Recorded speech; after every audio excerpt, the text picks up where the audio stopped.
Give me 70 seconds, and I'll help you desexualize your brain. Not by preaching, but by showing you what's actually happening up there. You see, your brain wasn't designed for endless stimulation. It was designed for connection. But modern life, it hijacks that system. Every scroll, every click, every image floods your mind with dopamine spikes, training your brain to chase pleasure instead of peace. It's a relentless digital assault, a constant stream of manufactured desire that rewires your neural pathways. Your attention becomes fragmented, your focus is shattered, and your mind is trained to crave the next immediate hit of gratification, no matter how shallow or fleeting. This process isn't accidental, it's by design. The algorithms are built to exploit your primal reward circuits, turning your natural human instincts into a monetizable habit loop. You're not just browsing, you're being conditioned, minute by minute, to seek out superficial highs at the expense of genuine contentment. Your brain, once a tool for deep thought and meaningful interaction, is being systematically reconfigured into a stimulus response machine, always hungry, never satisfied. This constant overstimulation is like feeding a fire with gasoline. The flames burn bright and hot, but they consume everything in their path, leaving behind a barren landscape of mental exhaustion and unfulfilled potential. You begin to mistake the echo of pleasure for the substance of happiness, chasing a ghost in a machine that was built to keep you running in circles. It's not that desire is bad, it's natural. But when it becomes your default escape, your brain stops focusing on what truly fulfills you. Purpose, creativity, self-respect, and discipline. Desire is a powerful, intrinsic part of the human experience, a driving force that can lead to incredible achievements and profound connections. However, when it is overstimulated and becomes a crutch, a constant go-to for coping with boredom, stress, or a lack of direction, it begins to lose its power and starts to numb your senses. The constant pursuit of easy pleasure dulls your ability to appreciate the subtle, more profound joys of life. Your clarity of thought becomes clouded by a persistent mental fog, and your internal compass, the one that points you toward your true north, gets jammed. You start to prioritize the immediate, easy win over the long-term, challenging pursuit of your goals. This numbing effect isn't just mental, it's spiritual. The vibrant colors of your inner world start to fade into a monotonous gray. Your purpose, which once felt so clear and compelling, now seems distant and unattainable. The overuse of this escape mechanism creates a vicious cycle. The more you use it to numb yourself, the more you feel a void, and the more you feel the need to fill that void with the very thing that created it. It's a subtle form of self-sabotage, where the quest for momentary relief systematically dismantles the foundations of your long-term well-being and personal growth. You trade the richness of a purposeful life for the empty calories of instant gratification. So, how do you desexualize your brain? First, awareness. Start noticing when your thoughts are being pulled. Don't judge them. Just observe that's you taking back control. This is the critical first step. The moment you transition from being a passenger in your own mind to being the pilot. It's about cultivating a state of mindful detachment where you can watch your impulses arise without immediately identifying with them or acting on them. Think of it like standing on the bank of a river, watching the current of your thoughts flow by. You see the urges, the cravings, the distracting mental images, but you don't jump into the water. You simply acknowledge their presence. There's that thought again. This simple act of observation creates a space between the stimulus and your response. In that space lies your power to choose. This isn't about fighting your thoughts or feeling guilty for having them. That kind of internal conflict only gives them more energy. It's about treating them with a neutral curiosity. By observing without judgment, you rob the impulse of its urgency and its power over you. You begin to understand its patterns, its triggers, and its ultimate emptiness. This is the foundational practice of mental sovereignty. Each time you notice an impulse without reacting, you are casting a vote for conscious control over subconscious programming. You are teaching your brain that you are the one in charge, not the fleeting whims of a hijacked reward system. It's the quietest, yet most profound revolution you can start. Second, retrain your reward system. Replace that instant pleasure with something real, a workout, cold shower, deep work, time in nature.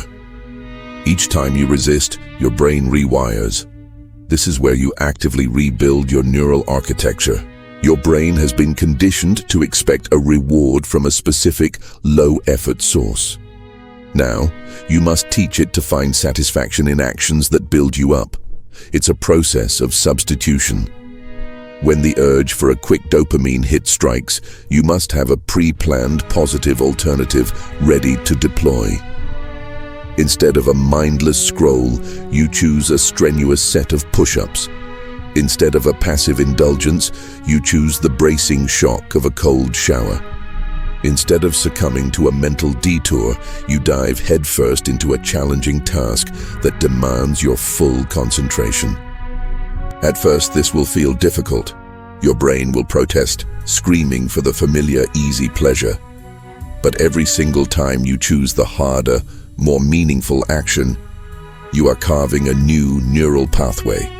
You are strengthening the circuits associated with discipline, resilience, and delayed gratification. You're not just resisting a bad habit. You are actively constructing a better one. This process literally changes the physical structure of your brain. The connections that supported the old habit begin to weaken from disuse, while the new pathways, reinforced by your deliberate choices, become stronger and more automatic. You are moving from a dopamine-dependent economy to a purpose-driven one, where the reward is not a fleeting sensation but the deep, lasting satisfaction of self-mastery and accomplishment. Third, energy redirection. Sexual energy is powerful. If you stop leaking it on mindless urges, it becomes the same energy that fuels ambition, art, and greatness. This is perhaps the most transformative step. The energy that drives sexual desire is not something to be eliminated or ashamed of. It is a fundamental life force. It is creative energy, raw and potent. For too long, you've allowed this powerful current to be siphoned off into a series of small, insignificant leaks, mindless fantasies, compulsive behaviors, and fleeting digital encounters. Imagine what could happen if you were to seal those leaks. Imagine plugging that drain and allowing that reservoir of energy to build within you. This contained energy doesn't just disappear, it transforms. It becomes the fuel for your highest aspirations. It is the very same force that propels an artist to create a masterpiece, an entrepreneur to build an empire, a scholar to make a breakthrough discovery. When you stop scattering this energy, it consolidates, intensifies, and seeks an outlet.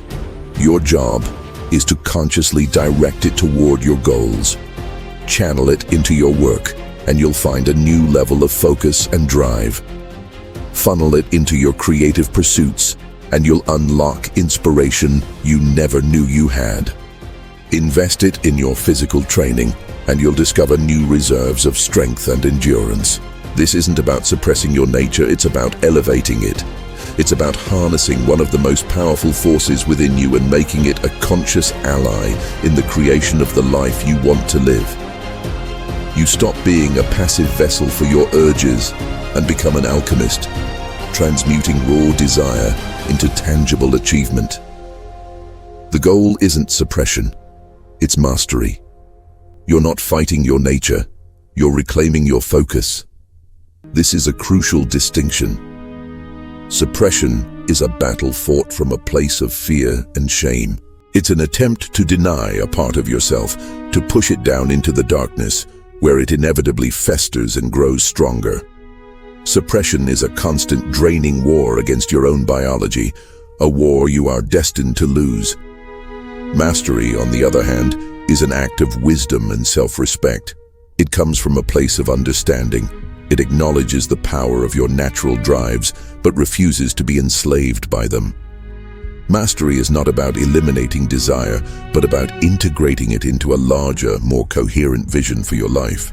It's about deciding where and how that powerful energy will be expressed. You are the conductor of your internal orchestra, not a helpless audience member being deafened by a single blaring instrument. Reclaiming your focus means you get to choose the music. You are not fighting yourself, you are aligning yourself. You are bringing all the disparate parts of your being, your intellect, your ambition, your physical body, and your primal energies into a harmonious whole, all working in service of your highest purpose.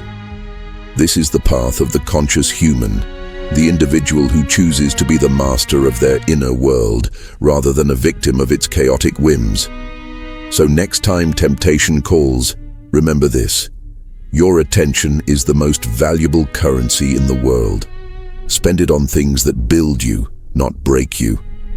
Every moment of your life, you are making a choice about where to invest your attention.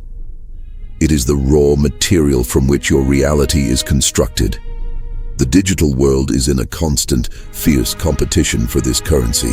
Every notification, every headline, every endlessly scrolling feed is a bid for a piece of your mind. When you give your attention to fleeting, hypersexualized stimuli, you are making a poor investment. You are trading your most precious, non-renewable resource for a momentary flicker of pleasure that leaves you poorer than before. It's a transaction that slowly erodes your focus, your willpower, and your sense of self. Conversely, when you invest your attention in learning a skill, having a deep conversation, creating something of value, or simply being present in the moment, you are making an investment that pays dividends. You are building mental capital. You are strengthening your ability to concentrate, deepening your relationships, and constructing a life of substance and meaning. Protect your attention as you would protect your most valuable possession, because that is exactly what it is. Be ruthless in cutting out the things that drain it, and deliberate in directing it toward the things that enrich you. Your life is the sum of what you pay attention to. Choose wisely. You don't need more pleasure, you need more purpose. Desexualize your brain, reclaim your mind, redefine your life.